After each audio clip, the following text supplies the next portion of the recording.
en France et peut-être en Occident de façon plus générale? Alors tout d'abord, le problème de la liberté d'expression, et je commence d'ailleurs par féliciter Idriss Aberkane pour son discours absolument excellent. Ce problème est gravissime un peu partout en Europe. Je pense que beaucoup d'entre vous sont au courant de très nombreuses arrestations qui ont eu lieu au Royaume-Uni pour des postes concernant l'immigration, des personnes qui ont purgé des peines de prison pour avoir posté des choses désagréables sur leurs réseaux sociaux. D'autres cas sont moins connus, sont peut-être moins bien connus. Un magazine allemand, le rédacteur en chef d'un magazine allemand, Compact Magazine, a été perquisitionné à 7 heures du matin l'an dernier. Il se trouve que je connais la personne en question, perquisitionnée parce que soi-disant extrême droite, etc.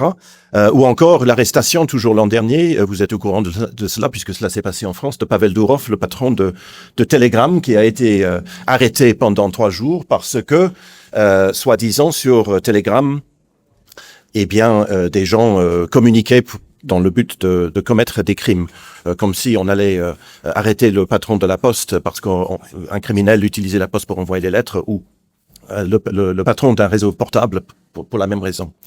C'est donc extrêmement grave, et le fait que cela se passe dans tous les pays, en tout cas dans tous les pays européens, montre qu'il s'agit, en tout cas moi qui suis complotiste, je pense que cela nous montre que c'est organisé.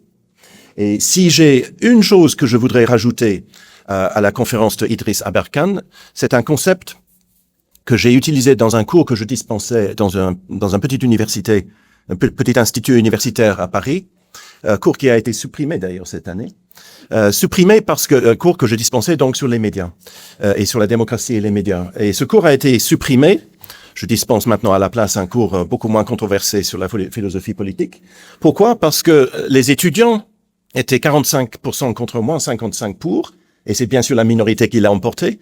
Et l'accusation qui visiblement a fait sauter mon cours, un des étudiants aurait dit au directeur, il a osé critiquer l'OTAN.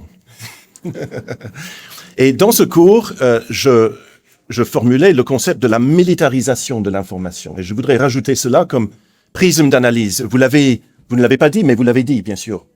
Alors, qu'est-ce que j'entends par militarisation de l'information? J'entends tout simplement le fait que le contrôle de l'information est devenu une priorité pour les armées européennes. Et je dis bien les armées, bien sûr les services, mais aussi les armées.